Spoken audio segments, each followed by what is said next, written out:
28 years later could repeat the success of a 2015 mega hit. When 28 years later finally arrives, it won't just be another horror sequel, it has the potential to echo the success of one of 2015's most unexpected cinematic triumphs, Mad Max: Fury Road. Like George Miller's roaring return to the wasteland, 28 years later can reignite a dormant franchise, elevate the zombie genre to prestige levels, and deliver a visceral, auteur-driven experience that feels both nostalgic and radically new. Both 28 years later and Fury Road share the DNA of cult status origins. 28 Days Later, directed by Danny Boyle in 2002, changed the face of horror cinema with its raw digital cinematography, relentless pacing, and terrifying rage virus twist on zombies. It spawned a solid sequel 28 weeks later in 2007, but then the franchise went quiet. Nearly 2 decades later, Boyle's return for 28 years later echoes how George Miller picked up his Mad Max saga after 30 years of silence. It wasn't just a sequel, it was a redefinition. What made Fury Road explode was its total commitment to practical effects, immersive world building, and a story that moved like a thunderbolt. It didn't matter that Max Rokitansky had a new face, Tom Hardy, replacing Mel Gibson.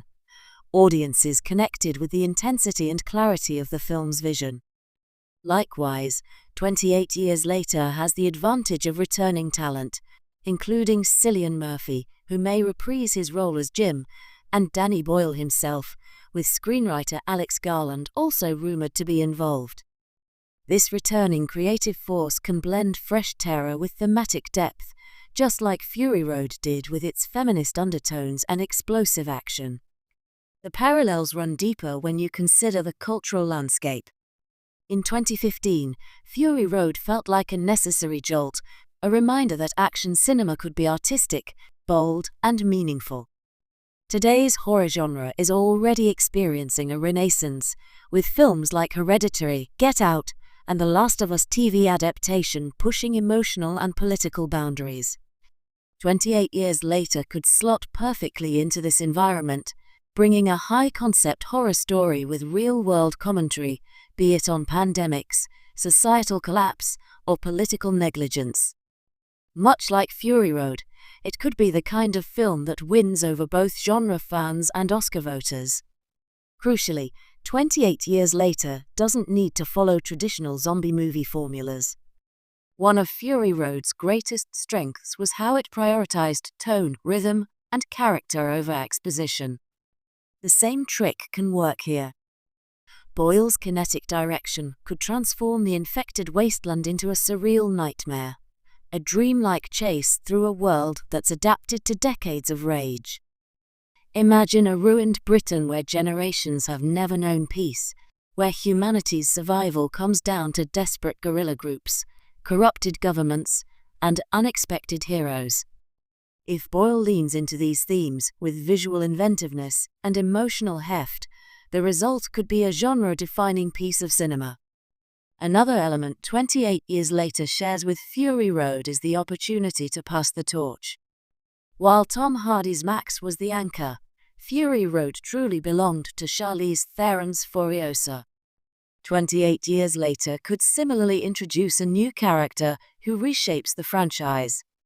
Whether that's a hardened survivor, a morally complex antagonist, or even an infected person on the verge of salvation, the next chapter can expand the world while respecting its roots. This kind of character-driven evolution is exactly what long-dormant franchises need to stay relevant. Timing, too, is on its side. The pandemic era has made virus-based stories more resonant than ever. Audiences are more aware of global catastrophe, misinformation, and governmental failure, fertile ground for a horror movie that, beneath the blood and fear, says something profound. 28 years later has the chance to be that statement, just as Fury Road used its post-apocalyptic canvas to speak about survival, resource control, and female liberation. If Boyle and his team can balance terrifying set pieces with human emotion and a fresh vision, 28 years later might just do what Fury Road did a decade ago: dominate awards shows, top critics' lists, and reignite the public's love for